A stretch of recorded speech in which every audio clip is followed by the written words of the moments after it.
Assalamualaikum warahmatullahi wabarakatuh. Bismillahirrahmanirrahim. Innal hamdalillah nahmaduhu wa nasta'inuhu wa nastaghfiruh wa na'udzu billahi min shururi anfusina wa sayyiati a'malina. Man yahdihillahu fala mudilla lahu wa man yudlil fala hadiya lahu. Wa ashhadu an la ilaha illallah wahdahu la syarika lahu wa ashhadu anna Muhammadan 'abduhu wa rasuluh. يا أيها الذين آمنوا اتقوا الله حق تقاته ولا تموتن إلا وأنتم مسلمون يا أيها الناس اتقوا ربكم الذي خلقكم من نفس واحدة وخلق منها زوجها وبث منهما رجالا كثيرا ونساء واتقوا الله الذي تساءلون به والأرحام إن الله كان عليكم رقيبا يا أيها الذين آمنوا اتقوا الله حق تقاته ولا تموتن إلا وأنتم مسلمون يا أيها الناس اتقوا ربكم الذي خلقكم من نفس واحدة وخلق منها زوجها وبث منهما رجالا كثيرا ونساء واتقوا الله الذي تساءلون به والأرحام إن الله كان عليكم رقيبا يا أيها الذين آمنوا اتقوا الله وقولوا قولا سديدا يصلح لكم أعمالكم ويغفر لكم ذنوبكم ومن يطع الله ورسوله فقد فاز فوزا عظيما أما بعد فإن أصدق الحديث كتاب الله وأحسن الهدي هدي محمد صلى الله عليه وعلى آله وسلم وشر الأمور محدثاتها وكل محدثة بدعة وكل بدعة ضلالة وكل ضلالة في النار.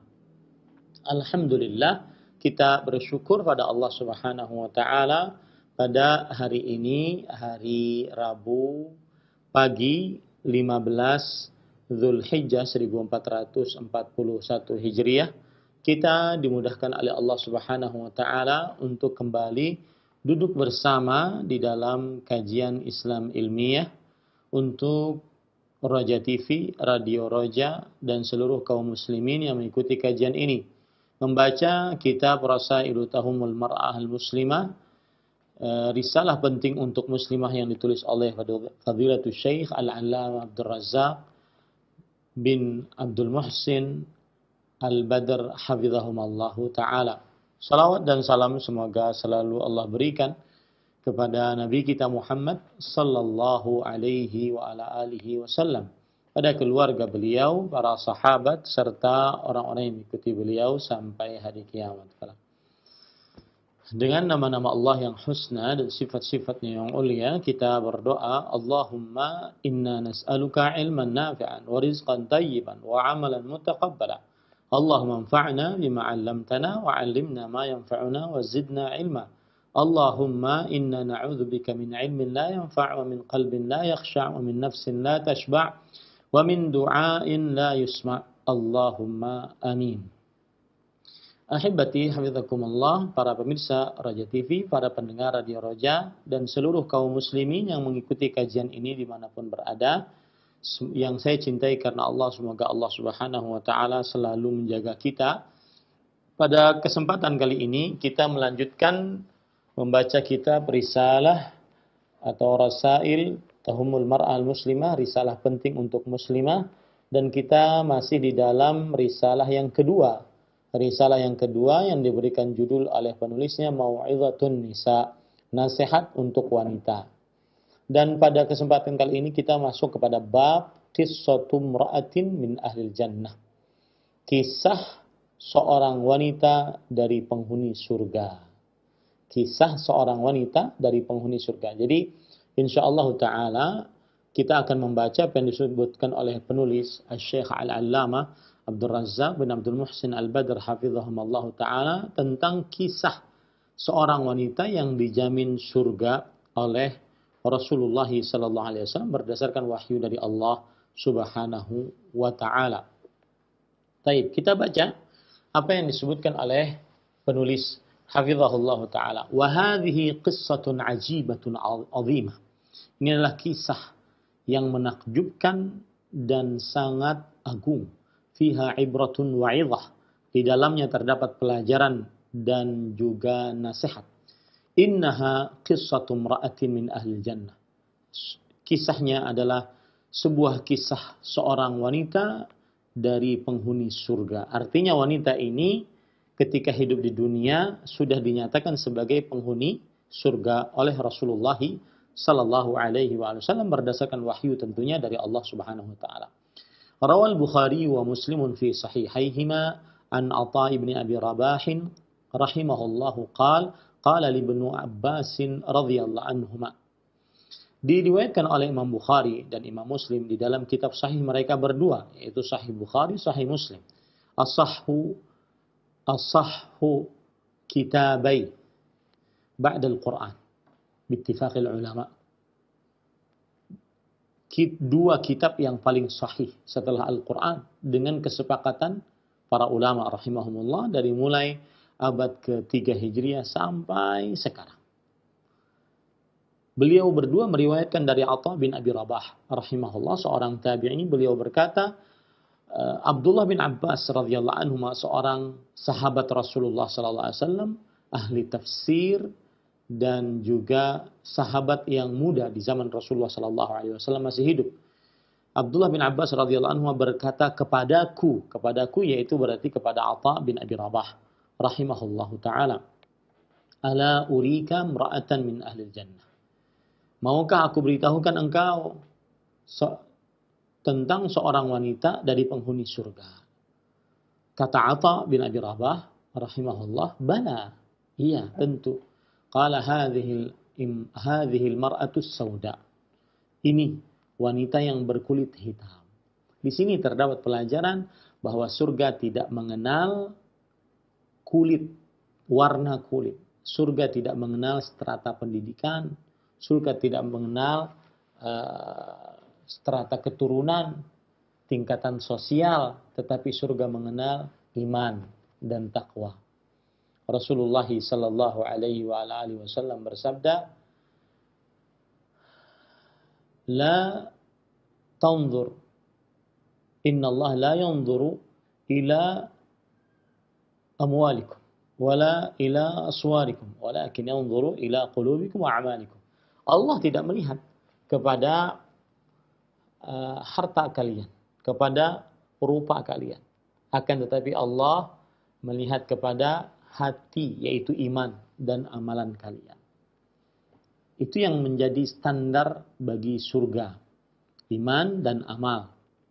Maka lihat kata Abdullah bin Abbas radhiyallahu anhu, hadhil mar'atus sauda. Ini wanita yang berkulit hitam. Itulah penghuni surga. Atatin Nabiya sallallahu alaihi wasallam faqal. Beliau, wanita tersebut pernah mendatangi Nabi Muhammad sallallahu alaihi wasallam faqalat. Wanita tersebut berkata, "Inni usra'." Aku sering kesurupan. Wa inni atakasyaf. Dan aku jika kesurupan terbuka auratku. Fad'ullah li. Maka wahai Rasulullah sallallahu alaihi wasallam, berdoalah kepada aku. Jadi perempuan ini beliau sering kesurupan, dimasuki jin. Kemudian saat kesurupan maka jin berusaha untuk membuka aurat perempuan tersebut. Ini menunjukkan bahwasanya salah satu trik iblis dan juga pengikut-pengikutnya dari bangsa jin dan manusia adalah membuka aurat wanita dan laki-laki. Ya, sebagaimana Nabi Adam alaihissalam dan Hawa alaihissalam ketika fa'akala minha fabadat lahuma sawatuhuma. Ketika kedua-duanya makan dari pohon yang ada di dalam surga akibat bisikan syaitan, maka setelah makan nampaklah dari keduanya aurat mereka berdua. Ini akibat was-was bisikan dari syaitan.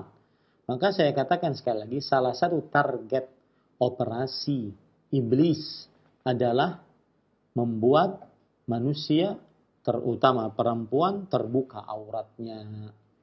Ya. Sebagaimana hadis ini. Wa inni usra' wa inni atakasyaf. Aku kesurupan dan aku terbuka auratku. Fad'ullah li. Berdoalah kepada Allah untukku. Ini menunjukkan bahwasanya para sahabat Nabi radhiyallahu anhum meminta doa kepada Rasulullah SAW saat Rasulullah SAW masih hidup. Maka ini diperbolehkan. Adapun ketika Rasulullah SAW sekarang sudah meninggal, maka tidak diperbolehkan kita meminta kepada Rasulullah SAW agar mendoakannya. Karena Rasulullah SAW berpindah dari alam dunia ke alam barzakh setelah beliau meninggal 14 abad yang lalu. Siapa yang membolehkan bahwasanya meminta agar didoakan oleh Rasulullah SAW saat beliau sudah meninggal, maka dia wajib untuk mendatangkan dalil bahwasanya boleh untuk meminta doa dari Rasulullah SAW agar Rasulullah SAW mendoakannya saat Rasulullah SAW meninggal, dan ini tidak ada dalil. Maka boleh berdoa kepada Rasulullah, meminta kepada Rasulullah SAW agar mendoakan seseorang saat Rasulullah SAW masih hidup, boleh. Adapun sudah meninggal, maka belum ada dalil akan kebolehan hal tersebut. Baik. Kemudian di sini juga menunjukkan bahwasanya boleh meminta didoakan oleh orang lain. Tidak mengapa. Boleh meminta didoakan oleh orang lain. Ini boleh saja, tidak mengapa. Ya. Para ikhwan yang dirahmati oleh Allah Subhanahu wa taala, lalu Rasulullah SAW menanggapi permintaan tersebut. Kata beliau, "In syi'ti sabarti walakil jannah wa in syi'ti da'autullaha an yu'afiki." Jika engkau menghendaki, wahai perempuan, engkau bersabar dan bagimu surga.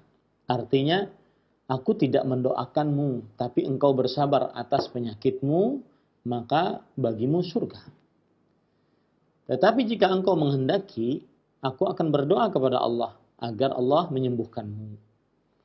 Jadi ada dua pilihan di situ. Maka perempuan ini berkata, asbiru. Aku bersabar, wahai Rasulullah SAW. Ini menunjukkan salah satu gaya hidup para salafus saleh, para sahabat, laki-laki dan perempuan dari sahabat Nabi radhiyallahu anhum. Mereka senantiasa yang ada dalam pikiran mereka adalah bagaimana saya bisa masuk surga. Ya, ketika ada dua pilihan, maka yang dipilih adalah pilihan yang menghantarkannya ke dalam surga. Meskipun di dunia dia mendapati kesulitan.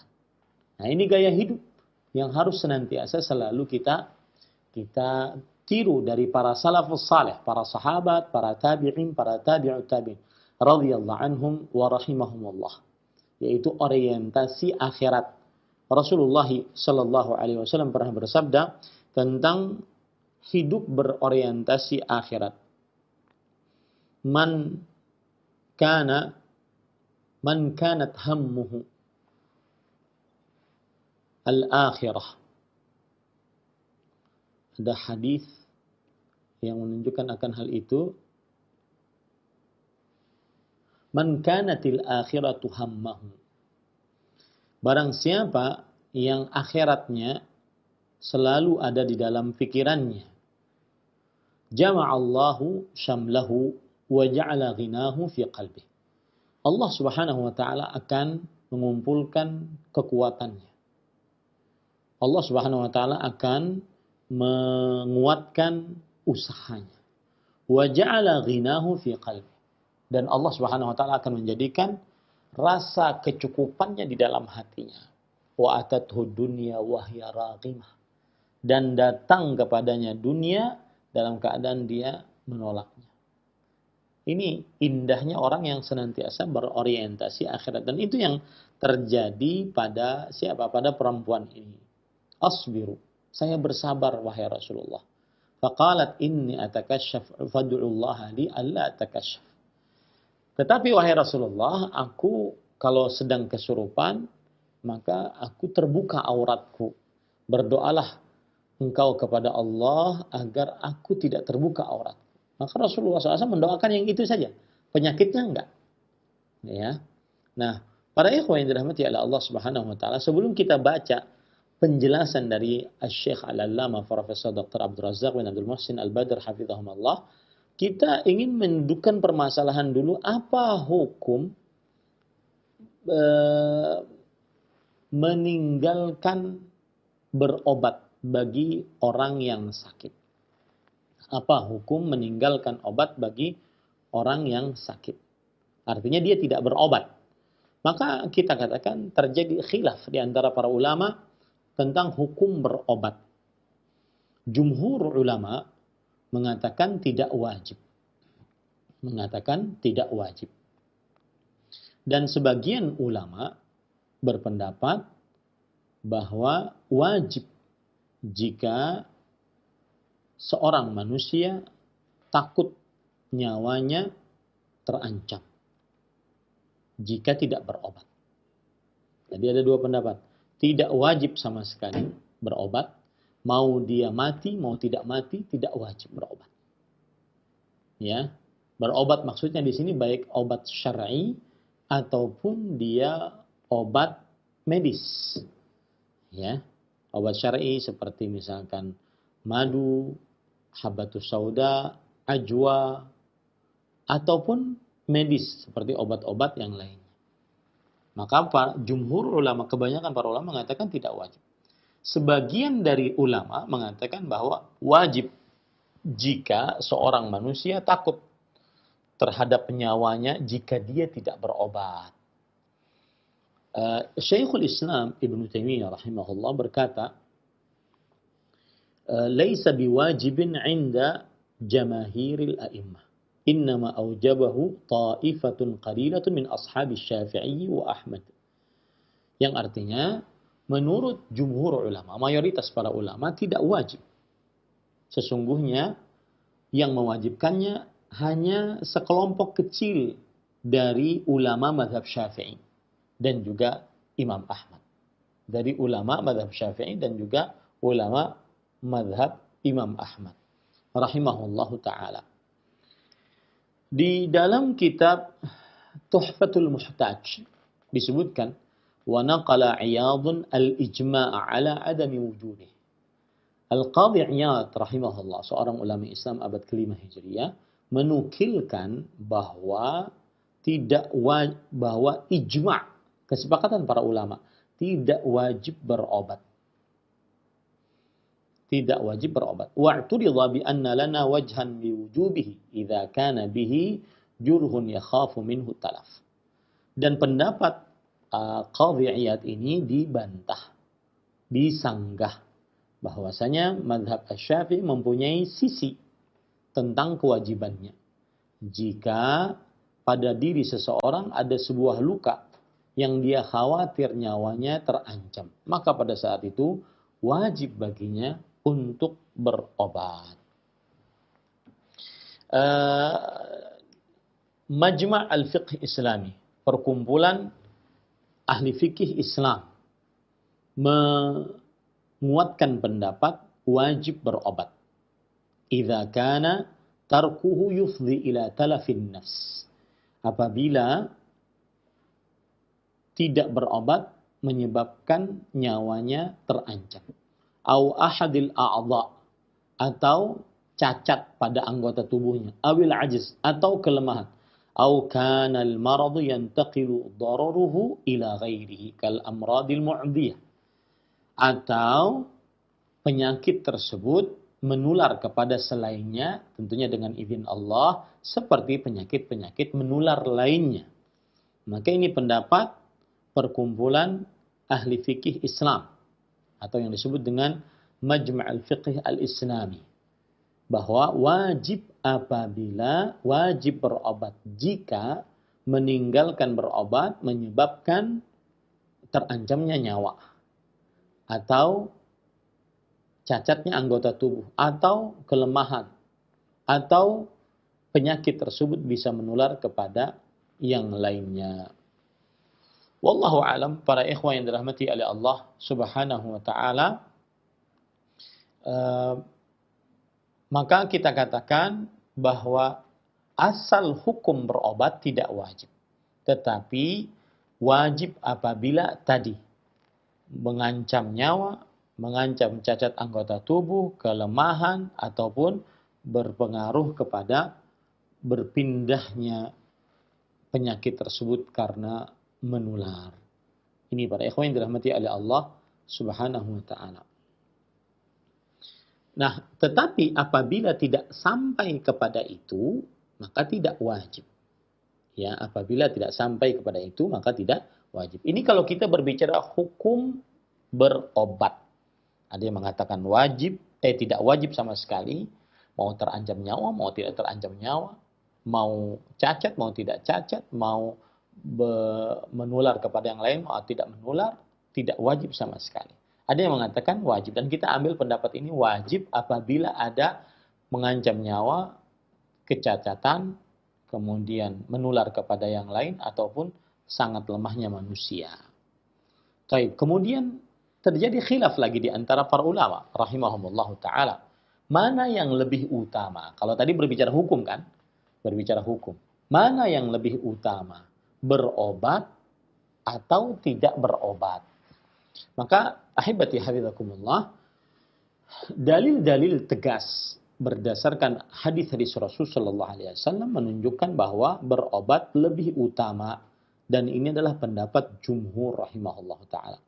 Perkataan Imam As-Safarini di dalam kitab Ghidha'ul Albab, wa qila fi'lut tadawi afdalu min tarkihi. Ada yang berpendapat bahwasanya mengerjakan berobat saat sakit ini lebih utama dibandingkan meninggalkan berobat. Wa bihi qala ba'du Syafi'iyah. Dan ini adalah pendapat sebagian ulama mazhab Syafi'i. Wa dzakara al-Imam An-Nawawi fi syarhi Muslim annahu madhhabu Syafi'i wa jumhurus salaf wa 'ammatul khalaf. Dan Imam An-Nawawi rahimahullah dalam kitab beliau Al-Minhaj Syarah Nawawi ala Sahih Muslim menyebutkan bahwasanya pendapat ini adalah pendapatnya mazhab Syafi'i dan mayoritas ulama salaf dari para sahabat, para tabi'in, para tabi'ut tabi'in, dan kebanyakan ulama khalaf, generasi-generasi terakhir dari abad ke-4, ke-5 dan seterusnya.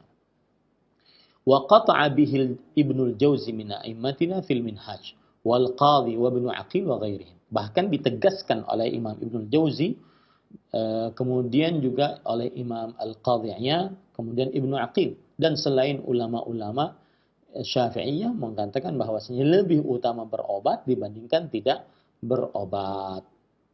Ini para ikhwan yang dirahmati oleh Allah Subhanahu wa taala. Nah, dan perhatikan juga masalah berobat ini, karena tadi kan wanita dari wanita yang berkulit hitam yang sudah dijamin surga ini kan beliau akhirnya memilih bersabar. Nah, dari situ kita ambil permasalahan ini. Baik. Kemudian ada permasalahan, apakah berobat menafikan, meniadakan tawakal? Maka kita katakan berobat tidak meniadakan tawakal kepada Allah Subhanahu wa taala. Kenapa? Karena Nabi Muhammad sallallahu alaihi wasallam berobat, satu. Yang kedua, Nabi Muhammad SAW memerintahkan umatnya untuk berobat. Dua. Dan Nabi Muhammad SAW adalah Sayyidul Mutawakkilin. Beliau adalah pemimpin orang-orang yang bertawakal kepada Allah Subhanahu wa taala. Imam Ibnu Qayyim Al-Jauziyah rahimahullah dalam kitab beliau Zadul Ma'ad mengatakan, fil ahadits sahihati al-amru bit-tadawi. Terdapat di dalam hadis-hadis yang sahih perintah untuk berobat. Wa annahu la yunafi tawakkula. Dan bahwa berobat tidak menafikan, tidak meniadakan tawakal. Kama la yunafihi daf'ul ju' wal 'atash wal har wal bard wa bi'adadiha. Bal la tatimmu haqiqatu tauhid illa bimubasharatil asbab allati nassabaha Allahu muqtadayatin limusabbabatiha qadaran wa syar'an. Perhatikan, ini penting. Kata beliau bahwa berobat tidak menafikan tawakal. Sebagaimana juga tidak menafikan tawakal orang menghilangkan rasa lapar, menghilangkan rasa haus, menghilangkan rasa panas, menghilangkan rasa dingin dengan mengerjakan kebalikan-kebalikannya. Ini tidak menghilangkan tawakal. Jadi kalau orang lapar kemudian dia makan, itu bukan berarti dia tidak tawakal. Kalau orang minum kemudian kalau orang haus kemudian dia minum, bukan berarti tidak tawakal. Kalau kedinginan kemudian dia pakai jaket, ini bukan berarti tidak tawakal. Kalau kepanasan kemudian dia membuka baju pakai kipas angin, pakai AC, bukan berarti mengurangi tawakal. Bahkan kata Imam Al-Qayyim rahimahullah, tidak sempurna hakikat tauhid kecuali dengan mengerjakan sebab yang diperintahkan oleh Allah Subhanahu wa taala dan dijadikan oleh Allah Subhanahu wa taala sebagai konsekuensi dari akibat, baik itu secara takdir, kekuasaan Allah ataupun secara syar'i. Wa anna ta'tilaha yaqdahu fi nafsi tawakkul. Dan tidak mengerjakan sebab ini merusak ataupun mencela tentang hakikat tawakal tersebut. Kama yaqdahu fil amri wal hikmah.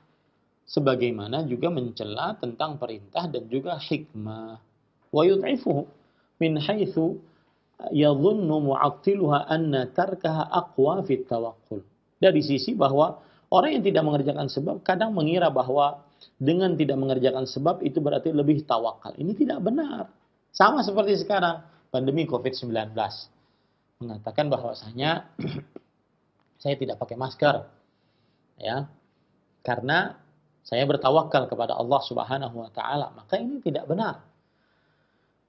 Menganggap bahwa orang yang tidak memakai masker lebih bertawakal kepada Allah Subhanahu wa taala, lebih kuat tawakalnya. Ini tidak benar. Ya, harus kita pahami bahwa mengerjakan sebab tidak menafikan tawakal. Bahkan hakikat tawakal adalah mengerjakan sebab. Ya, hakikat tawakal adalah mengerjakan sebab. Fa inna tarkaha ajzun yunafi tawakkul alladhi haqiqatu i'timadul qalbi 'ala Allah fi husuli ma yanfa'u al-'abdu fi dinihi wa dunyahu wa daf'i ma yadurru fi dinihi wa dunyahu wa la budda ma'a hadha al-i'timad min mubasharati al-asbab wa illa kana mu'attilan lil-hikmati wasyara' fala yaj'alu al-'abdu ajzahu tawakkulan wa la tawakkuluhu ajzan. Nah, perhatikan, ini perkataan yang sangat dalam. Beliau mengatakan sesungguhnya meninggalkan sebab ini adalah sebuah kelemahan. Orang tidak memakai masker, ini sebuah kelemahan. Ya. Bukan berarti orang yang tidak memakai masker malah tambah kuat tawakalnya, tidak. Ya. Nabi Muhammad sallallahu alaihi wasallam zahara baina dir'aini yauma Uhud. Beliau memakai 2 lapis baju perang pada peperangan Uhud. Kemudian beliau masuk kota Mekah ketika penaklukan kota Mekah, menunggangi onta wa ala ra'sihil mighfar, dan di atas kepala beliau ada penutup kepala perang. Ya. Ini sayyidul mutawakkilin. Lihat, tarku al-asbab ajzun yunafi tawakkul. Meninggalkan sebab itu kelemahan yang meniadakan tawakal. Yang mana hakikat tawakal adalah menyandarkan hati kepada Allah untuk mendapatkan apa yang baik bagi seorang hamba, baik di dunianya ataupun di akhiratnya. Dan menahan apa yang buruk bagi seorang hamba, baik perkara dunianya ataupun perkara akhiratnya, perkara agamanya. Nah, dan harus dengan sandaran ini mengerjakan sebab. Kemudian kita berdoa kepada Allah agar dijauhkan dan diafiahkan dari segala macam virus dan penyakit, terutama penyakit COVID-19 ini pada saat-saat ini. Ya, orang yang tidak memakai masker berarti dia meniadakan hikmah bahwa penularan COVID-19 melalui droplet, ya, kepada orang lain yang dihirup ke hidung ataupun masuk ke dalam tenggorokan sehingga berpengaruh kepada alat pernafasannya. Nah, ketika orang tidak memakai itu dengan dalih dia bertawakal, berarti dia menafikan hikmah. Sebab akibat, itu namanya hikmah. Menafikan adanya sebab dan adanya akibat. Dan juga menafikan syariat. Ya. Maka kemudian Imam Al-Qayyim mengatakan, فَلَا يَجْعَلُ الْعَبْدُ عَجْزَهُ تَوَكُّلًا. Maka jangan seorang hamba menjadikan sikap lemahnya sebagai bentuk tawakal. Ini tidak benar. Ya. Pada saat sekarang ini, memakai masker adalah tawakal. Yang tidak memakai masker berarti dia adalah pasrah. Jangan sampai kata pasrah dia ini dijadikan sebagai tawakal kepada Allah. Wala tawakkulahu ajzan. Wala tawakkulahu ajzan. Dan jangan sampai dia jadikan bertawakal dia sebagai bentuk kelemahan. Orang memakai masker dianggap sebagai orang lemah, tidak bertawakal. Ini tidak benar. Jangan dipaling. Nah, ini para ikhwan. Nah, mungkin timbul pertanyaan sekarang.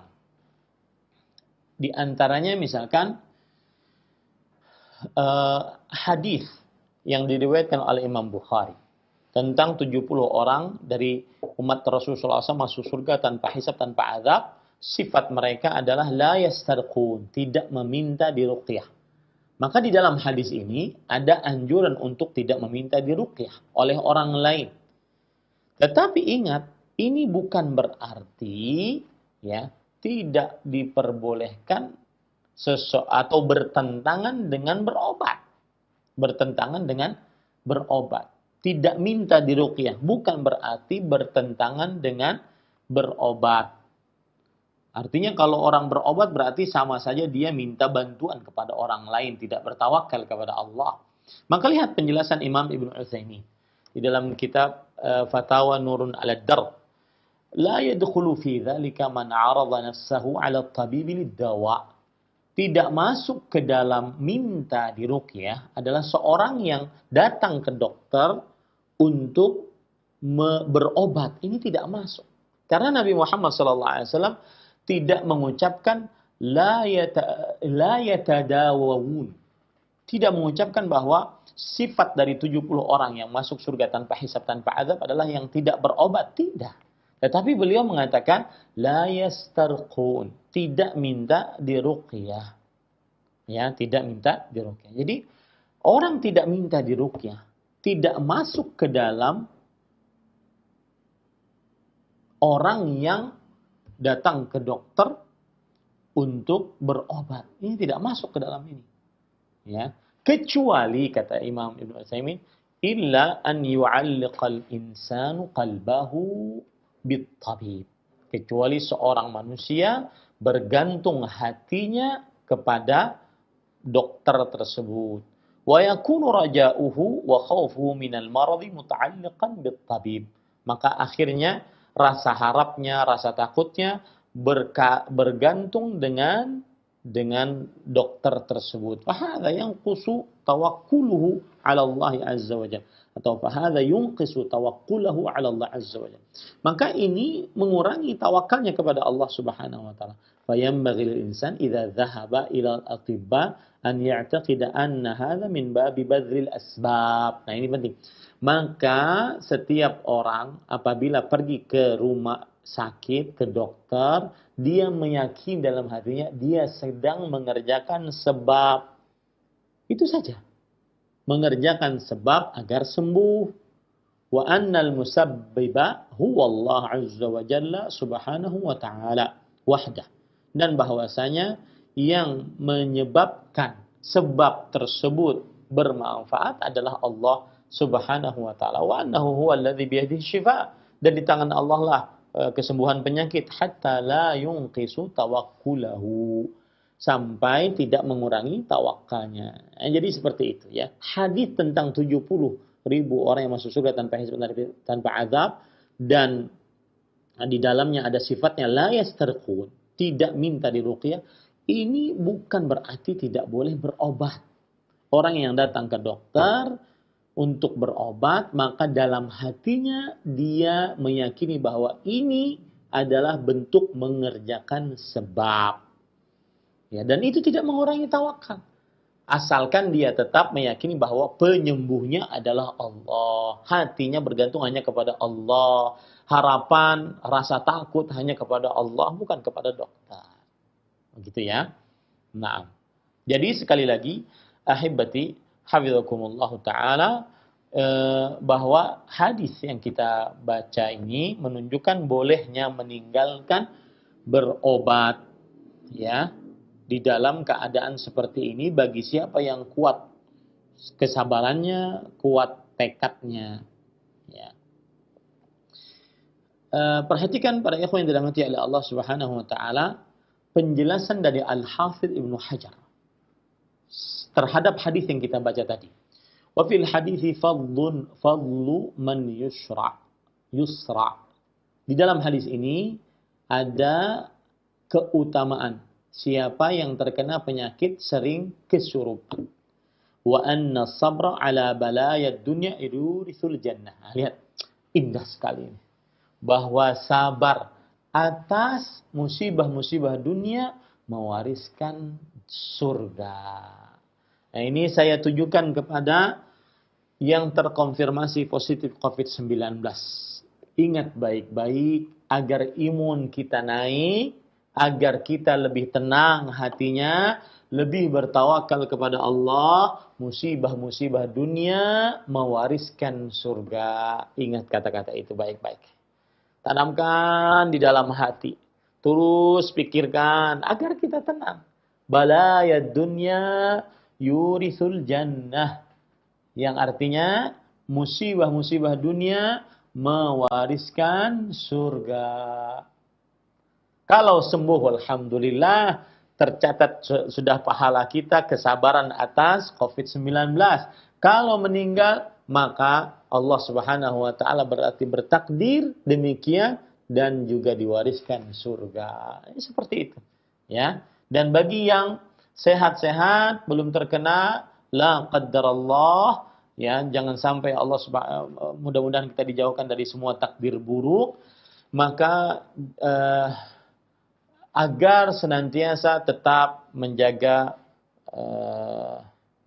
protokoler kesehatan, mengambil sebab-sebab tawakal, ya, mengerjakan sebab-sebab, dan itu sebenarnya adalah sedang bertawakal, seperti meningkatkan rasa husnudzan kepada Allah, berdoa, zikir pagi. Saya ingin cerita, ada pesan dari dokter kawan saya, beliau tinggal di Bekasi, dan beliau salah satu yang menjadi rujukan di rumah sakit rujukan pertama dan kedua di Jabodetabek untuk penyakit COVID-19.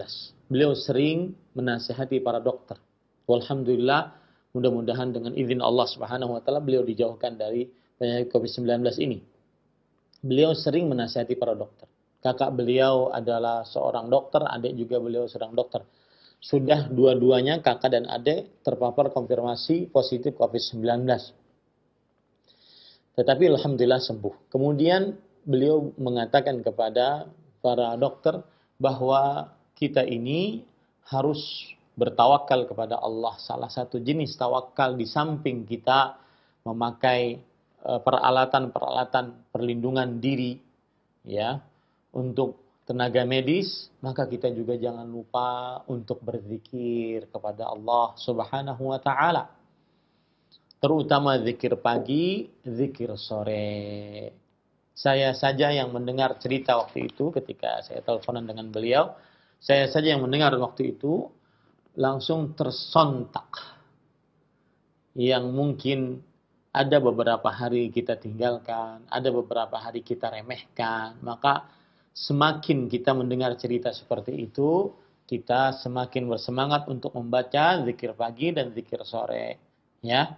Dan saya nasihatkan kepada ahli medis agar menjauhi hal-hal yang tidak bermanfaat, apalagi cenderung kepada maksiat dan dosa serta diharamkan. Seperti misalkan bermain aplikasi yang di dalamnya ada joget-joget, musik-musik, memperlihatkan aurat. Semestinya seseorang yang sedang mengurus pasien-pasien terkonfirmasi positif COVID-19, kita berdoa kepada Allah agar kita dijauhkan. Ini semestinya lebih mendekatkan pasien-pasien tersebut kepada Allah, agar lebih bersabar atas takdir Allah, atas lebih bersyukur atas apa yang Allah Subhanahu wa taala berikan, sehingga imunnya naik. Ya, sehingga imunnya naik. Nah, ini pesan agar beliau minta disampaikan kepada khalayak ramai. Sampaikan Ustadz bahwasanya salah satu tindakan preventif dan kuratif untuk menghadapi penyakit ini adalah bertawakal kepada Allah Subhanahu wa taala. Salah satu jenisnya adalah membaca zikir pagi, zikir sore. Ya, mungkin dokternya juga mendengar saat ini.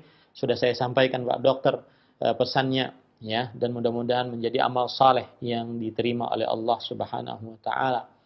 Dan saya juga ingin mengingatkan kepada para ikhwah sekalian kaum muslimin yang dirahmati oleh Allah Subhanahu wa taala, yaitu tadi juga saya mendapatkan kabar dan juga cerita dari kawan seperjuangan yang terkonfirmasi positif COVID-19 dan alhamdulillah beliau sudah sembuh, bahwasanya salah satu yang sangat buruk dibisikkan oleh syaitan saat kita setelah tes rapid kemudian dinyatakan reaktif, kemudian dites swab, kemudian saat menunggu hasil tes tersebut, maka syaitan benar-benar gigih untuk membuat manusia putus asa dari rahmat Allah, membuat manusia berburuk sangka kepada Allah. Padahal Allah Subhanahu wa taala berfirman, "Ya bani yadhhabu fatahassasu min Yusuf wa akhihi wa la tayasu min rauhillah innahu la yasu min rauhillah illa al-qaumul kafirun." Kata Nabi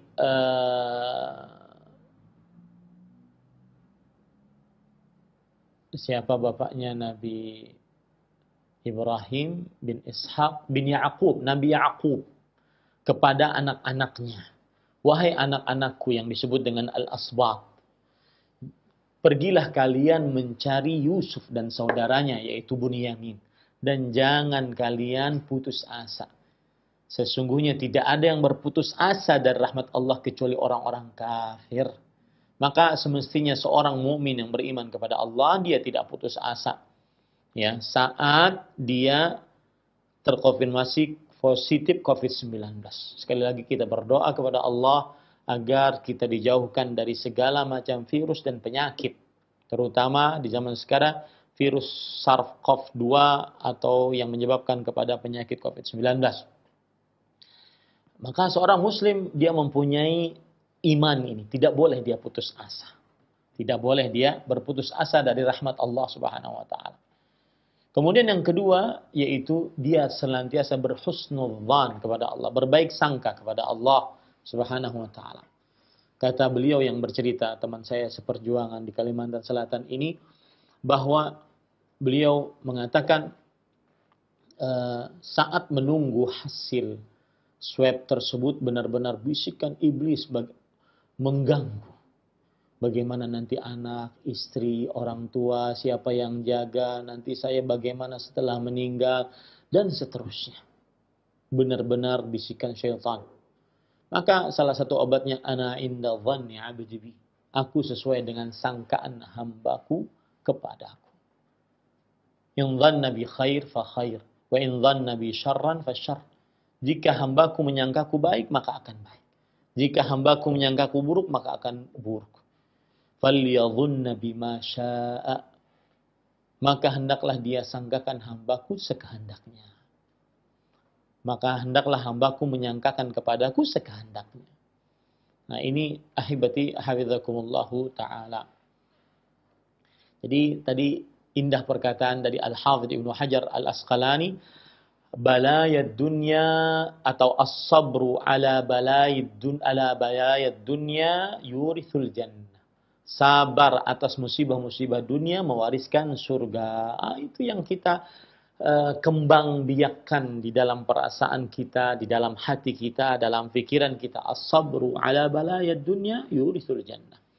Wa anna al-akhdha bisyiddati afdala min al-akhdhi birrukhsah. Nah, ini pelajaran juga yang disebutkan oleh Hafidh Ibnu Hajar pada hadis ini, bahwa mengambil perkara yang sulit lebih utama dibanding mengambil perkara yang ringan, ya.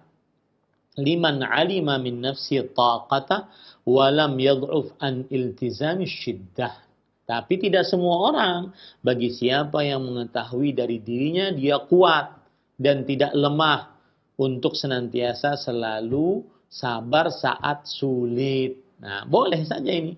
Ya, seperti perempuan ini, beliau mengatakan asbiru Wah, aku bersabar wahai Rasulullah. Sulit mungkin kesurupan, senantiasa tidak sadar, ya sulit mungkin. Tetapi beliau merasa kuat, ya. Maka beliau memilih itu. Kata Imam Al-Hafidh Ibnu Hajar, lebih utama untuk melakukan seperti ini dibandingkan mengambil sebuah keringan. Bagi siapa yang kuat, bagi siapa yang tidak kuat ya sudah, ya ambil keringanan. Wa fihi dalilun ala jawazi tarkit tadawi. Di dalam hadis ini juga terdapat dalil atas kebolehan meninggalkan obat atau meninggalkan berobat. Kita sebutkan tadi, ini pembicaraannya adalah keutamaan. Bukan hukum, wajib atau tidak wajib. Keutamaan. Keutamaan utama mana? Berobatkah atau tidak berobatkah? Maka jawabannya keutamaan berobat. Tetapi boleh meninggalkan tidak berobat. Boleh meninggalkan berobat. Tidak mau berobat boleh. Ya, asalkan dia kuat. Wa fihi anna ilaja al-amradi kulliha atau kullaha bid-du'a wal-iltihai ila Allah anja'a wa anfa'a min al-ilaj bil aqaqir. Ini perkataan indah. Di dalam hadis ini bahwa berobat dari penyakit-penyakit seluruhnya dengan doa, mendekatkan diri kepada Allah, lebih mandi kata orang Jawa, lebih manjur, lebih bermanfaat daripada berobat dengan obat-obat medis, obat-obat ramuan racikan. Ini para ikhwah. Kenapa? Karena perempuan ini kan minta didoakan oleh Rasulullah sallallahu alaihi wasallam. Wa anna ta'thira dzalika wa infi'alul badani anhu a'zamu min ta'thir adwiya al-badaniyah. Dan bahwa pengaruh doa dan juga sugesti pada tubuh ini lebih agung, lebih terasa pengaruhnya dibandingkan obat-obat medis. Walakin innama yanja'u bi amrain. Akan tetapi seseorang akan manjur obatnya dengan dua perkara. Ahadihima min jihatil alil wa huwa sidqul qasti. Yaitu yang pertama dari sisi al-alil. Seorang yang sakit dia benar-benar menuju kepada Allah. Wal akhar min jihatil mudawi wa huwa quwwatu tawajjuhi wa quwwatu qalbihi bittaqwa wat tawakkul. Yang kedua yaitu dari sisi yang berobat, yaitu kuatnya menghadapnya dia kepada Allah, kuatnya hatinya, takwa dan tawakalnya kepada Allah Subhanahu wa taala. Nah, ini pelajaran yang sangat menarik dari Al-Hafidh Ibnu Hajar Al-Asqalani rahimahullah terhadap hadis tadi. Nah, kita lanjut sekarang kepada apa yang disebutkan oleh penulis. Lina ta'ammal, dan sebelumnya mungkin sekarang sudah habis waktunya dan waktu pertanyaan ya, tetapi saya minta 5 menit saja. Sebelumnya saya ingin mengingatkan kepada para pemirsa, bukan saya berarti ingin berlambat-lambat sampai 45 menit ya, akan tetapi di daerah rumah saya itu internetnya kurang bagus. Maka saya harus dari pesantren Intan Ilmu ke studio. Dan di sini studionya di tengah kota, jadi internetnya bagus. Maka jarang terputus-putus ya. Pada sebelumnya kita coba dari pesantren kurang bagus. Maka mohon dimaklumi. Sedangkan dari pesantren sampai ke studio lumayan hampir 1 jam. Ya, jadi mohon dimaklumi ya. Kita baca sedikit apa yang disebutkan oleh penulis rahimahullah hafizahullah taala. Lina ta'ammal fi qissati hadhihi al-mar'ati al-'azimah.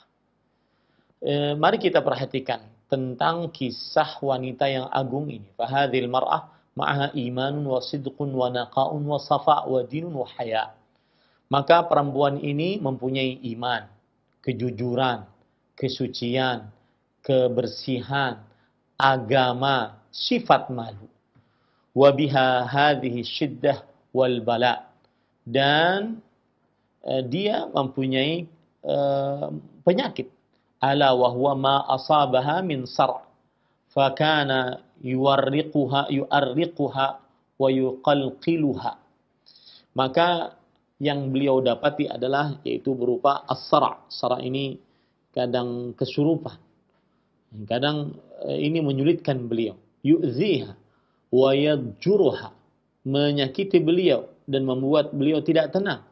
Faja'at talibatan minan Nabi sallallahu alaihi wasallam an yad'u Allah laha an yakshifa ma biha min dur wa an yarfa anha ma asabaha min bala. Fa'arsyadaha alaihi salatu wassalam ila ma huwa a'zamu laha min dhalik ala wa huwa an tasbira ala syiddati wal bala'i wal la'wa'i.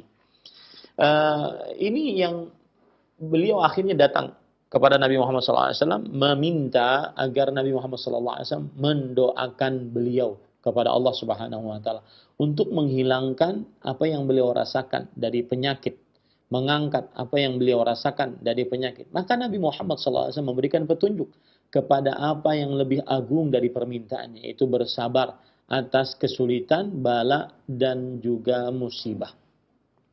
Wa takunul aqibatul jannata, dan dengan sabar tersebut maka akibatnya adalah surga kelak. Fakhtarat husnal aqibah, maka perempuan ini sahabiyah, sahabat wanita Rasulullah SAW radhiyallahu anha ini memilih akhirnya hidup yang baik, yaitu surga. Wa jamilal ma'al, dan tempat tinggal yang baik. Wa antakuna min ahlil jannah bidhamanati Rasulillah sallallahu alaihi wasallam idza sabarat, yaitu beliau menjadi penghuni surga dengan jaminan Rasulullah sallallahu alaihi wasallam jika beliau bersabar. Fakhtarat radhiyallahu anha as-sabra, maka akhirnya perempuan sahabat wanita Rasulullah SAW ini radhiyallahu anha memilih sabar. Illa annahu baqiya yu'arriquha ma kana yusibuha min takashshufi ba'di awratiha, melainkan akhirnya beliau masih tersisa yang menyulitkan beliau, yaitu apa yang menimpa beliau berupa terbuka sebagian auratnya, wa dhuhuri ba'di a'dha'i jismiha hala sar'iha, dan terlihat nampak sebagian anggota tubuhnya saat beliau sedang kesurupan. Ma'annaha ma'dzurah fi hadhihi al-hali maradiyah. Lihat, padahal perempuan ini ada uzur. Meskipun terbuka auratnya, dia tidak sadar karena sedang sakit pada saat itu, tidak sadar. Falaisat mukhtaratan lidzalik. Beliau tidak memilih untuk terbuka sebagian dari anggota tubuhnya pada saat itu. Artinya beliau punya uzur. Wala qabilatan lahu, dan beliau tidak menerima akan hal itu. Wala radiyatan bihi, dan tidak rela akan hal itu. Wa ma'a dzalika syiddatu haya'iha wa quwwatu imaniha wa naqa'u qalbiha wa husnu zakaiha ja'alaha taqlaqu ashaddal qalaq min hadzal inkishaf. Meskipun demikian, sifat malunya yang sangat tinggi, kekuatan imannya, kebersihan hatinya, kemudian kebaikan sifatnya, kebaikan kesuciannya, menjadikan beliau merasa sempit, benar-benar sempit dengan terbukanya aurat ini. Padahal tadi beliau punya uzur, para ikhwah. Fakhtarat radhiyallahu anha as-sabra walahal jannah. Maka akhirnya perempuan ini memilih sabar dan baginya surga. Illa annaha qalat inni atakashaf. Cuma beliau mengatakan, aku terbuka auratku wahai Rasulullah. Ai anna hadza amrun la atamakkanu minas sabri alaihi. Ini penjelasan menarik bahwa terbukanya auratku ini aku tidak sanggup untuk bersabar atasnya. Wa in kana waqi'an ghairi ikhtiyari minni. Meskipun itu terjadi bukan karena pilihanku. Lihat subhanallah. Saat seorang perempuan benar-benar suci hatinya, bersih hatinya, tinggi sifat malunya, kuat imannya, maka meskipun terbuka auratnya tanpa pilihannya, bukan sengaja, dia tetap tidak sabar akan hal itu. Semestinya seperti itu seorang perempuan. Wa in kana waqi'an an ghairi ikhtiyari minni fada'alaha Rasulullah sallallahu alaihi wasallam fakanat ba'da dzalika tasra'u wa la tatakashaf bi da'wati Nabi sallallahu alaihi wasallam. Maka Rasul sallallahu alaihi wasallam mendoakannya. Maka akhirnya setelah itu kadang beliau kesurupan dan beliau terbuka auratnya, tidak terbuka auratnya dengan doa dari Nabi Muhammad sallallahu alaihi wa ala alihi wasallam. Kita lanjutkan nanti pada pertemuan yang akan datang. Masih banyak apa yang dijelaskan oleh Al-Imam Al-Syekh Al-Allamah Profesor Dr. Abdul Razak bin Abdul Muhsin Al-Badr hafizahullah taala. Saya kembalikan acara kepada Akhi Ari hafizahullah taala. Wallahu a'lam. Barakallahu fikum, jazakallahu khairan. Terima kasih pada Ustadz yang telah membimbing dan menyampaikan pelajaran yang begitu bermanfaat untuk kita semuanya. Semoga pertemuan kita yang singkat ini dapat mendatangkan banyak faedah dan kita bisa mengamalkannya dalam ketaatan kepada Allah Azza wa Jalla. Ikhwatul Islam, kami berikan kesempatan bagi Anda yang ingin bertanya secara langsung. Silahkan mulai sekarang kami buka line telepon. Sebutkan nama Anda dan dari mana Anda berasal. Kami harapkan pertanyaan berkesesuaian dengan pembahasan yang telah disampaikan oleh Ustadz pada kesempatan kali ini. Silahkan. Telepon yang pertama. Halo. Halo, Assalamualaikum warahmatullahi wabarakatuh. Waalaikumsalam. Dengan siapa ini Ibu? Di mana? Dengan Ibu Samia di Cibinong. Ibu Samia agak menjauh dari televisi atau radionya Ibu, suaranya feedback atau dikecilkan. Ya. Ini Ustaz, apakah seorang wanita ikutan berdosa waktu ada seseorang mengajak siwala pemikat untuk suaminya atau pemikat jinak untuk anaknya supaya nurut? Itu dia mengingkari dan belum memahami kalau yang diajakin itu hal-hal yang menyangkut kesyirikan. Nah, yang saya tanyakan tadi, apakah dia ikutan berdosa? Nah, setelah itu dia mengenal sunnah dan menyadari kekeliruannya mau diajak. Mohon saya sekat, jazakumullah khairan. Assalamualaikum warahmatullahi wabarakatuh. Waalaikumsalam warahmatullahi wabarakatuh. Terima kasih Ibu atas pertanyaannya. Silakan Ustaz. Alhamdulillah wassalatu wassalamu ala Rasulillah wa ala alihi wa sahbihi wa man wala.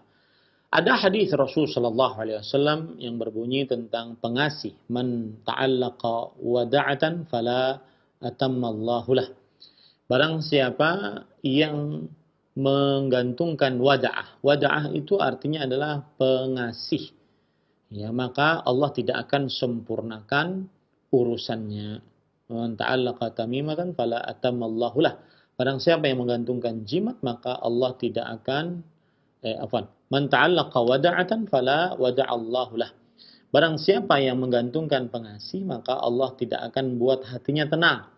Wa man ta'allaqa tamimatan fala atammahu Allah lah. Barang siapa yang menggantungkan tamimah, jimat dengan segala macam bentuknya, maka Allah tidak akan sempurnakan urusannya. Dan Rasulullah sallallahu alaihi wasallam bersabda, man allaqa tamimatan faqad asyrak. Barang siapa yang menggantung tamimah, jimat dengan segala macam bentuknya, maka sungguh dia telah melakukan kesyirikan. Dan syirik yang dimaksud di sini adalah syirik asghar. Nah, apabila orang tua atau istri dia setuju dengan pemberian pengikat atau pengasih kepada suaminya untuk diberikan hal tersebut ataupun untuk anaknya agar anaknya menurut, maka jika sang istri ini bukan yang melakukan tetapi dia membiarkan, maka ini termasuk berdosa dan masuk ke dalam hadis Rasul sallallahu alaihi wasallam tadi, yaitu melakukan syirik asghar. Ya, melakukan syirik asghar. Perbuatan tersebut termasuk daripada perbuatan syirik asghar. Maka pelakunya bertobat kepada Allah Subhanahu wa taala dan musnahkan apa yang sudah diberikan oleh dukun tentang pengasih-pengasih tersebut, ya, jimat-jimat tersebut, dan dia bertobat dengan sebenar-benarnya kepada Allah Subhanahu wa taala. Wallahu a'lam. Naam. Iya Ustaz, barakallahu fikum. Terima kasih atas jawaban dan nasihat yang bermanfaat yang telah disampaikan kepada yang bertanya khususnya dan kita semuanya yang menyimak pada kesempatan kali ini. Selanjutnya kami berikan kesempatan kembali, silahkan. Halo. Halo, Assalamualaikum. Waalaikumsalam warahmatullahi. Dengan Ibu siapa ini di mana? Dengan Ibu Yuyun di Sulawesi Tenggara. Silahkan Ibu pertanyaannya.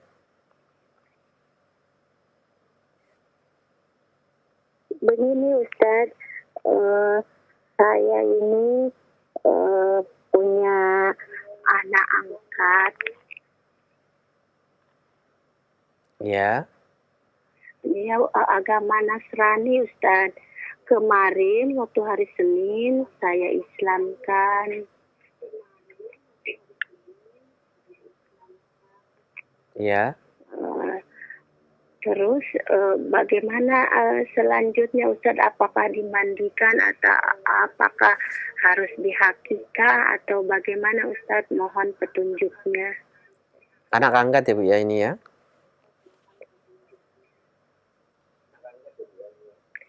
Iya, tadinya ini Ustaz, teman anak saya mulai dari SMP. Tapi tidak diurus sama orang tuanya, masih Nasrani, marah karena tidak setuju masuk Islam. Iya, baik Ibu, terima kasih. Ya, tapi bapaknya itu melepaskan jalan saja, saya mendukung katanya begitu. Iya, baik Ibu, terima kasih atas pertanyaannya. Iya. Ditunggu nasihat dari Ustaz. Iya, ya, Assalamualaikum. Waalaikumsalam warahmatullahi wabarakatuh. Silakan Ustaz. Bismillah, walhamdulillah, wassalatu wassalamu ala rasulillah. Terima kasih Ibu atas pertanyaannya, Ibu dari Sulawesi Tenggara. Semoga amal ibadah Ibu diterima oleh Allah Subhanahu wa Ta'ala, yaitu mengislamkan seorang yang beragama Nasrani. Dan ahibati, hafidhakumullahu ta'ala, adapun apa yang disebutkan tentang anak angkat, maka kita harus dudukkan dulu bahwa dalam agama Islam telah dihapuskan hukum anak angkat. Dalam artian dihapuskan yaitu seorang anak yang kita angkat menjadi anak kita tidak diperbolehkan untuk dinasabkan kepada kita ataupun kepada suami kita. Misalkan tadi anak angkatnya perempuan, maka namanya Fatimah, maka dia dibintikan tetap kepada bapaknya, bukan kepada ayah angkatnya. Berdasarkan surat Al-Ahzab ayat 40, Allah Subhanahu wa taala berfirman, "Maka Muhammad aba ahadin min rijalikum walakin Rasulullah wa khataman nabiyyin." Muhammad sallallahu alaihi wasallam itu sekali-kali bukanlah bapak dari seorang laki-laki di antara kalian, tetapi beliau adalah Rasulullah dan penutup para nabi, dan adalah Allah Subhanahu wa taala Maha mengetahui segala sesuatu. Itu poin pertama tentang apa yang ditanyakan. Tetapi apabila yang dimaksud mengangkat anak yaitu mengurusnya, maka boleh saja. Bahkan ini termasuk dari amal saleh, ya, mengurusnya. Apalagi kalau seandainya yang diurus tersebut adalah anak yatim ataupun anak miskin, maka ini amal saleh. Rasulullah SAW bersabda, "Ana wa kafirul yatimi kahataini fil jannah." Aku dan orang yang mengurus anak yatim seperti ini di dalam surga, yaitu dekat sekali oleh Rasulullah, oleh Allah Subhanahu wa taala, didekatkan kedudukannya dengan Rasulullah sallallahu alaihi wa ala alihi wasallam. Kemudian ahibati hafidhakumullahu ta'ala, setelah dia masuk dalam agama Islam, maka perhatikan, jangan sampai yang mengangkat anak tadi, kalau anaknya sudah baligh, maka berlakulah hukum-hukum Islam. Seperti misalkan, kalau anaknya perempuan, maka sang suami tidak boleh melihat aurat perempuan, anak angkat perempuannya tersebut. Kalau seandainya dia laki-laki, maka sang istri tidak diperbolehkan berdua-duaan, bersafar, berpegangan, bersentuhan, membuka aurat di hadapan anak angkat laki-lakinya tersebut. Nah, ini para ikhwah yang dirahmati oleh Allah Subhanahu wa taala. Kemudian apa hukum yang harus dia dapati? Apakah dia harus mandi ataukah bagaimana? Maka jawabannya tidak mengapa mandi. Saya katakan tidak mengapa berarti boleh-boleh saja. Ya, tapi tidak wajib, tidak juga dianjurkan. Tidak mengapa dia mandi. Karena mungkin ketika dia sudah baligh dalam keadaan Nasrani, dia belum pernah mandi junub, maka tidak mengapa dia mandi untuk membersihkan dirinya. Tetapi apakah wajib, apakah dianjurkan, belum ada dalil khusus akan hal itu. Yang kedua berkaitan dengan nama. Tidak mengapa namanya seperti itu saja. Ya, asalkan tidak berkonotasi buruk ataupun berkaitan dengan kekhususan agama yang dianutnya sebelumnya, maka ini tidak mengapa. Tidak dirubah, tidak mengapa. Kemudian yang ketiga, apakah wajib diakikahi? Maka jawabannya, akikah itu adalah tugasnya orang tua. Rasulullah SAW bersabda, "Kullu ghulamin murahtahanun biaqiqatihi, tudbahu anhu yawma sabi'ihi, wa yusamma wa yuhlaq." Setiap anak tergadaikan dengan akikahnya, disembelihkan atasnya. Berarti yang menyembelih orang tuanya, disembelihkan atasnya pada hari ketujuhnya. Ya, kemudian dinamai, kemudian dipotong rambutnya. Nah, apabila si anak ini sudah besar, sudah dewasa, maka kalau seandainya orang tua angkatnya dalam tanda kutip yang mengurusnya ingin mengakikahinya, boleh saja, tidak mengapa. Tetapi sebenarnya itu tugas orang tua kandungnya. Nah, orang tua kandungnya, Ustaz, dia Nasrani, tidak tahu apa, maka pada saat itu saya katakan tadi, tidak mengapa orang tua angkatnya yang mengurusnya untuk mengakikahinya, meskipun tidak wajib, ya. Kalau seandainya nanti dia sudah besar, misalkan orang tuanya kan masih kafir, yang aslinya orang tua kandungnya masih kafir, maka pada saat itu dia mengakikahi dirinya itu lebih utama, ya, itu lebih utama. Baik, apakah harus berkhitan? Maka jawabannya adalah iya, dianjurkan untuk berkhitan karena dia termasuk dari sunanul fitrah, yaitu Rasulullah SAW bersabda dalam hadis riwayat Bukhari dari Abu Hurairah radhiyallahu anhu, "Khamsun minal fitrah, al-khitan." 5 dari fitrah manusia. Fitrah itu artinya semestinya seorang manusia muslim melakukannya seperti itu. Yang pertama yaitu al-khitan, khitan, berkhitan. Dan ini bagi laki-laki, baik itu dia masih kecil ataupun beranjak dewasa ataupun sudah baligh, dianjurkan untuk berkhitan, ya, dianjurkan untuk berkhitan. Hukumnya wajib atau tidak bagi laki-laki yang masuk ke dalam agama Islam? Maka jawabannya adalah, para ikhwan yang dirahmati oleh Allah Subhanahu wa taala,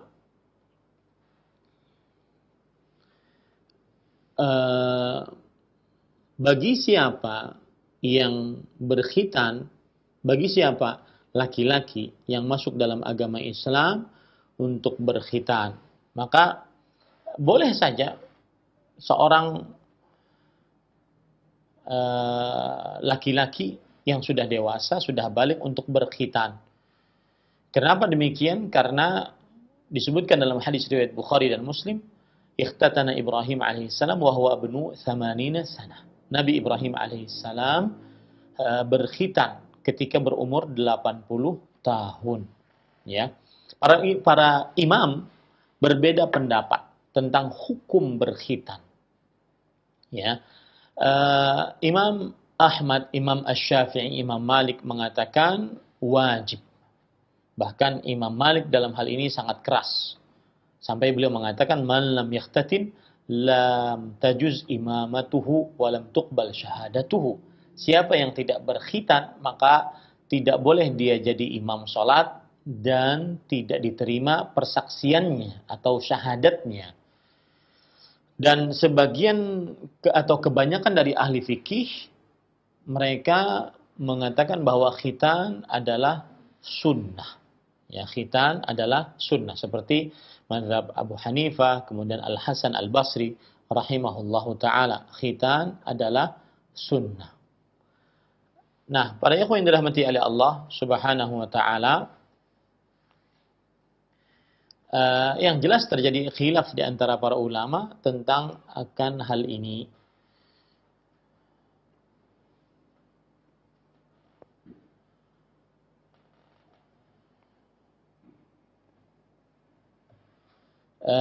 Wallahu alam, saya lebih condong kepada pendapat bahwa dianjurkan disyariatkan seorang laki-laki untuk berkhitan. Disyariatkan seorang laki-laki untuk berkhitan. Kenapa? Karena Nabi Ibrahim alaihissalam, beliau berumur 80 tahun berkhitan. Ya, beliau berumur 80 tahun berkhitan. Wallahu a'lam. Yang jelas terjadi khilaf di antara para ulama, ada yang mengatakan wajib, ada yang mengatakan sunnah, dan lebih condong kepada pendapat wajib sebagaimana mazhab Imam Ahmad, Imam Ibnu Qudamah di dalam kitabnya Al-Mughni mengatakan fa ammal khitan fawajibun 'ala rijal makramatun 'ala nisa. Adapun khitan wajib atas laki-laki dan kemuliaan atas perempuan. Artinya laisa biwajibin 'alaihinna, tidak wajib atas perempuan. Nah, ini beberapa hukum yang berkaitan dengan seorang yang masuk dalam agama Islam. Menarik juga, nanti saya akan kupas mungkin insyaallah di judul tersendiri, hukum orang yang bermasuk Islam. Apa saja hukum-hukum yang dia harus kerjakan dan dia harus ketahui bagi siapa saja yang baru masuk dalam agama Islam. Wallahu a'lam. Nah. Barakallahu fikum. Terima kasih kepada Ustadz yang telah menasihati dan menyampaikan bimbingan kepada ibu yang bertanya. Serta untuk kita semuanya, semoga bermanfaat untuk kita. Dan berikut kami berikan kesempatan kembali untuk telepon yang ketiga, silakan. Ya, halo. Halo, Assalamualaikum. Waalaikumsalam. Dengan ibu siapa? Di mana?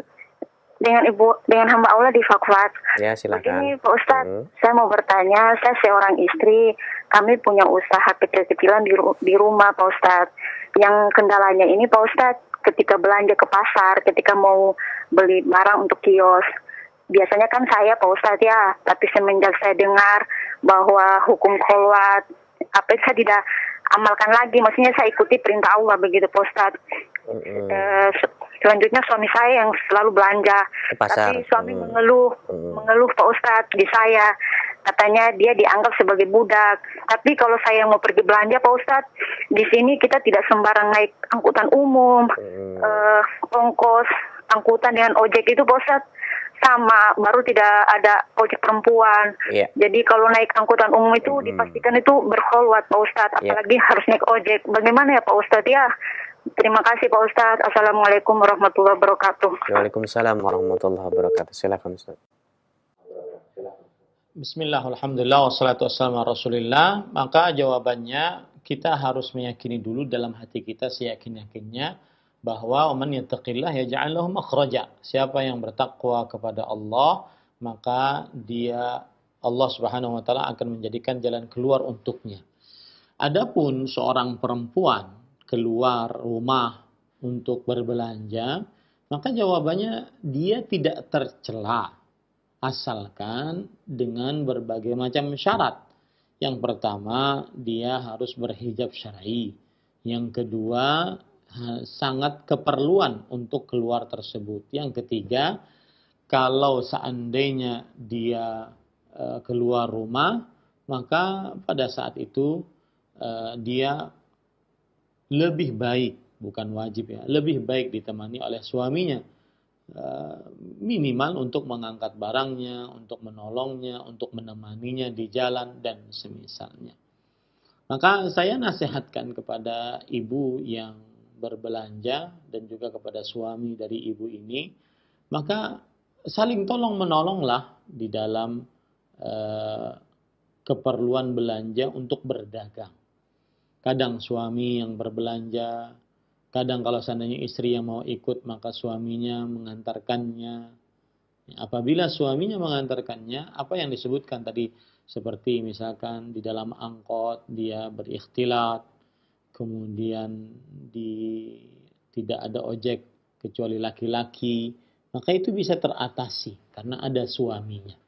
Ya, karena ada suaminya. Kemudian permasalahan angkot yang berikhtilat, maka jawabannya adalah kalau seandainya tidak ada selain angkot tersebut transportasi yang mengantarkannya ke pasar, pulang dan pergi, maka pada saat itu tidak mengapa dia memakai angkot, asalkan dia menjaga auratnya, menjaga benar-benar agar tetap jauh dari para lelaki, ya. Karena ini sesuatu yang ma ta'ammu bihil balwa, sesuatu yang tidak bisa dielakkan secara umum. Susah untuk seseorang mencari angkot khusus perempuan, ya. Di beberapa daerah ada ojek khusus perempuan, di beberapa daerah lain tidak ada. Maka pada saat itu dia memilih yang banyak artinya alat transportasi yang orang banyak di dalamnya, tidak berduaan dengan ojek, dia ikut di situ, tetapi dia tetap jaga sifat malunya, kemudian tidak bersentuhan dengan laki-laki yang bukan mahram, jaga pandangannya, jaga hatinya, ya, dan lebih utama lagi ditemani oleh suaminya jika memang suaminya sanggup untuk menemaninya, ya, seperti itu. Kecuali kalau seandainya safar, berbelanjanya dalam keadaan jauh, safar, maka pada saat itu dia wajib ditemani oleh mahramnya. Rasulullah SAW bersabda, la tusafir mar'a illa wa ma'aha dhi mahram. Tidak boleh seorang perempuan bersafar kecuali bersamanya mahramnya. Wallahu a'lam. Jazakallahu khairan, dan kami akan bacakan untuk pertanyaan terakhir di pertemuan kita, sekaligus kami mohon ikhtitam dari Ustadz. Dari hamba Allah di Jakarta, Ustadz, saya mempunyai anak perempuan berumur 20 tahun, belum dikhitan. Apakah wajib dikhitan sekarang? Silakan Ustadz. Bismillah, walhamdulillah, wassalatu wassalamu ala rasulillah wa ala alihi wa sahbihi wa man walah. Apa hukum khitan untuk perempuan? Para ikhwan yang dirahmati oleh Allah subhanahu wa ta'ala, terjadi khilaf di antara para ulama rahimahumullah ta'ala hukum perempuan berkhitan. Yang jelas para imam ahli fikih bersepakat disyariatkan untuk berkhitan. Ya, disyariatkan untuk berkhitan. Itu tidak ada perbedaan pendapat di antara mereka. Baik laki-laki ataupun perempuan disyariatkan. Artinya ini merupakan syariat Islam untuk berkhitan. Nah, mereka berbeda pendapat di dalam hukumnya. Apakah dia dianjurkan ataukah dia wajib, ya. Maka wallahu alam, para ikhwan dirahmati oleh Allah Subhanahu wa taala, Komite Tetap untuk Fatwa dan Riset Ilmiah Kerajaan Arab Saudi mengatakan al-khitanu min sunanil fitrah. Khitan itu adalah daripada kesunahan-kesunahan fitrah. Artinya sesuatu yang semestinya seorang muslim melakukannya. Wa huwa lidzukuri wal inath. Dan dia disyariatkan untuk para lelaki dan para perempuan. Illa annahu wajibun fi dzukur wa sunnatun wa makramatun fi haqqin nisa. Tetapi dia wajib untuk laki-laki dan sunnah kemuliaan untuk seorang perempuan, ya. Maka hukumnya jika dia sudah berumur 20 tahun tetap disyariatkan untuk berkhitan dan hukumnya sunnah. Ya, hukumnya sunnah. Ini para ikhwan. Dan kita menyelisih pendapat sebagian ahli medis yang mengatakan bahwasanya, ini saya pernah dapat cerita di beberapa negara Eropa, kadang-kadang ada orang, sebagian ya, orang dari Indonesia ingin tinggal di negara Eropa, dia memakai alasan ini. Dia bawa anak perempuannya dalam visa kunjungan ke Eropa. Kemudian dia mengaku di sana bahwa anak perempuan saya ingin dimutilasi. Dalam tanda kutip sebenarnya adalah khitan. Maka orang-orang ahli medis di negara barat, mereka menganggap bahwa khitan bagi perempuan adalah mutilasi. Nah, ini tidak benar. Tidak sesuai dengan syariat Islam. Tidak sesuai dengan syariat Islam. Maka khitan wajib bagi laki-laki menurut mazhab Imam Ahmad, Imam Syafi'i, Imam Malik. Dan sunnah bagi laki-laki menurut mazhab Imam Abu Hanifah. Pendapat yang lebih kita kuatkan tadi adalah wajib. Adapun perempuan, maka dia sunnah wa makramah. Dia adalah dianjurkan dan kemuliaan bagi perempuan. Ya, semoga yang disampaikan ini bermanfaat. Dan sebagai penutup saya ingin mengingatkan sekali lagi kepada para sekalian yang pasien terkonfirmasi positif COVID-19 agar tetap berhusnudzan kepada Allah, berbaik sangka kepada Allah. Tanamkan baik sangka, yakini pasti baik-baik, niscaya cepat sembuh. Kemudian yang kedua, jangan putus asa. Yang ketiga, tetap zikir pagi, zikir sore. Jauhkan dari maksiat. Jauhkan tuh dari aplikasi-aplikasi yang cuma joget, kemudian musik. Semestinya lebih banyak berzikir, lebih banyak baca Quran, lebih banyak berdoa kepada Allah Subhanahu wa taala. Ya, adapun yang seorang yang sehat dan belum terkonfirmasi positif, banyak-banyaklah dia mengerjakan tindakan-tindakan kuratif yang syar'i, tindakan preventif yang syar'i, seperti zikir pagi, zikir sore, kemudian banyak-banyak berdoa agar dijauhkan daripada bala penyakit, terutama COVID-19 yang sedang mewabah pada saat-saat ini. Saya pribadi sebagai pimpinan pesantren sangat berat menghadapi seperti ini karena kita berhadapan dengan santri-santri yang pengajarannya jarak jauh secara online, dan ini sangat memberatkan kita di dunia pesantren. Kita berdoa dengan nama-nama Allah yang husna dan sifat-sifat yang ulia. Allahumma rfa' anna hadzal bala wal waba ya arhamar rahimin ya qawiyyu ya aziz.